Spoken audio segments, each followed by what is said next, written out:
Hello, and welcome to Synergy Saturday. Hey, we're back. And the intention was not to be here today on Synergy Saturday, but we missed our wonderful Wednesday opportunity and our That's Not Right Thursday. Yeah, there were plenty of topics we could have covered for those two categories if we had been here, but we're moving on to Synergy Saturday, and there's plenty we can cover here when it comes to our current subject of Soul Talk. Yes. Hope you've been following along as we're getting into what I like to call a deep dive. Yeah, just being able to really talk about this subject as much as we feel like we need to, which we've been doing pretty consistently now on Let's Talk About It Tuesdays. So join us for that. But also trying to flesh it out in other ways from other angles. And one of those angles being that it's Synergy Saturday is going to be today. As I said on our last Let's Talk About It Tuesday, I want to take a 1, 2, 3 couple steps back to move forward. that I think is pretty,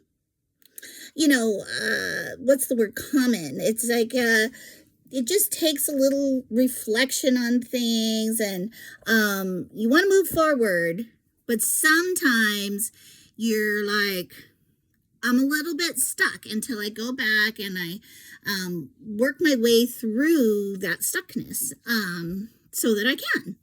And so today I wanted to reflect on some of what my personal experience and mine of that stuckness has been.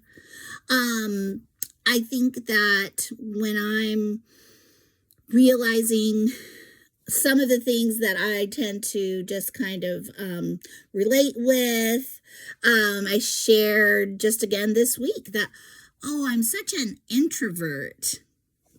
You are? And that's usually what I get is like, really? You're an introvert? Well, it's my experience of what introversion is defined as to be pretty spot on. Like, I get my energy from being by myself. No kidding. Yeah. That explains some things. So I'm not around for a lot of things. Ma. Yeah, sometimes I just have to be by myself to re-energize. But it's not very apparent to most people because it's not really the part of the personality that they see of me. Because I would say something that describes my personality, maybe a gifting that I have, is I'm a performer. But sometimes no kidding, like to, what am I trying to say?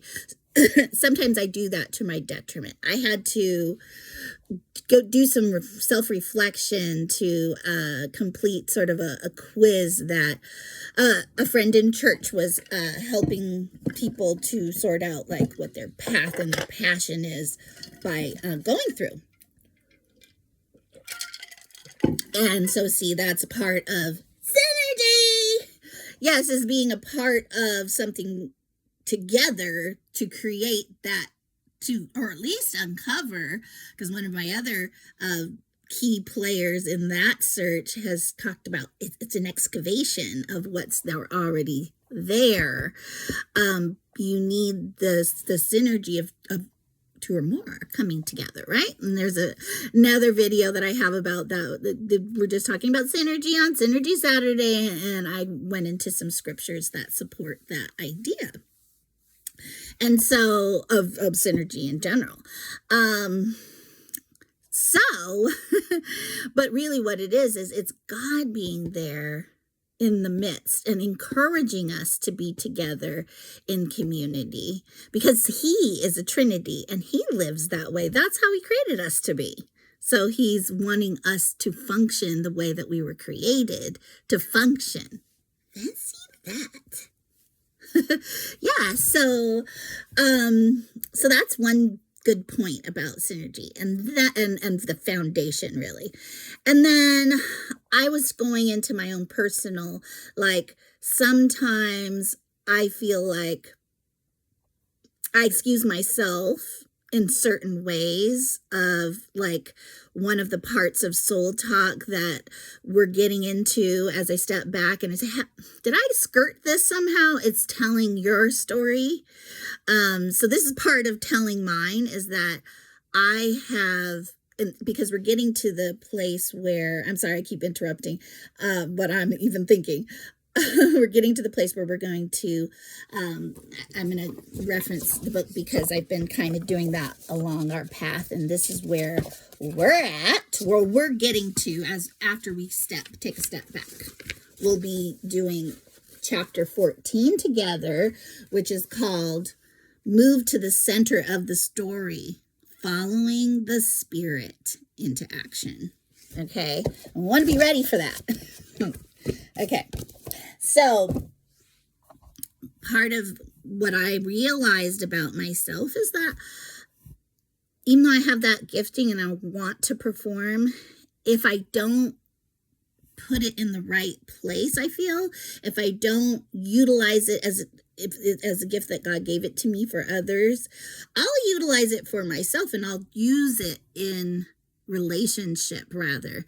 And then because I'm so used to performing in relationship and trying to basically live for the applause of others, then I really like shy away from relationship on certain levels because it becomes a problem.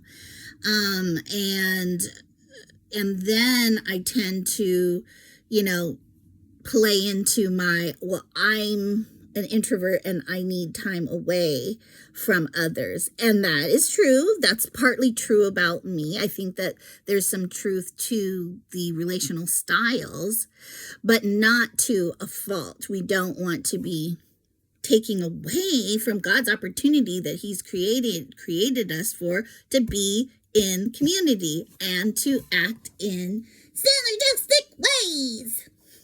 Right. Because he says, when two or more are gathered in my name for his purposes, gathered in his name, there he is in the midst. Doesn't mean that he's not there when there aren't other people there, does it? No, of course not.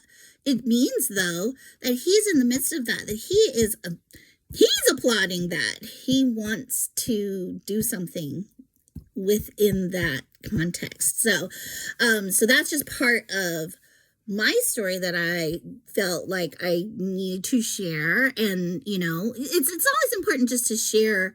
It's important to share your whole story with at least one person. That's what Larry Crabb says in the book. That's just a part of something that is me, is strange me enough. Yes. And I think that this is a good place to share those strange things. I mean, I think it is kind of funny, though. I feel like a total introvert, but I also want to perform, and I also love to be doing that for people, right? So I think that happens more often than we realize. We have those kinds of pairings of gifts and personality, but at the same time, it really can hinder us if we're not careful. And we all have those interesting, things about us, the strange things about us, really, that we want to be able to uncover, maybe relate to other people, but in the bottom of it, we want to share it because God's in the midst of us being in community, because he wants us to actually come to a place of repentance. The movements to review that we were going over before we get into, as we were learning to practice transcendent curiosity. Thank you. I really appreciate you remembering all these recaps. Do you remember the movements? Okay, let's take a peek in the book. I think I kind of do, but okay, good. I turned right to it. So the first one is experiencing brokenness.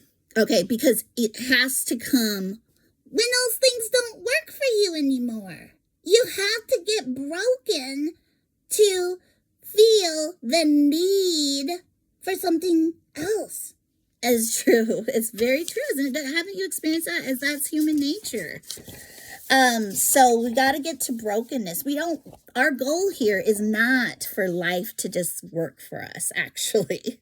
Surprising as it is, and we don't hear that often in our churches, in our society, in any capacity. And that's why I think this book is so powerful and so needed.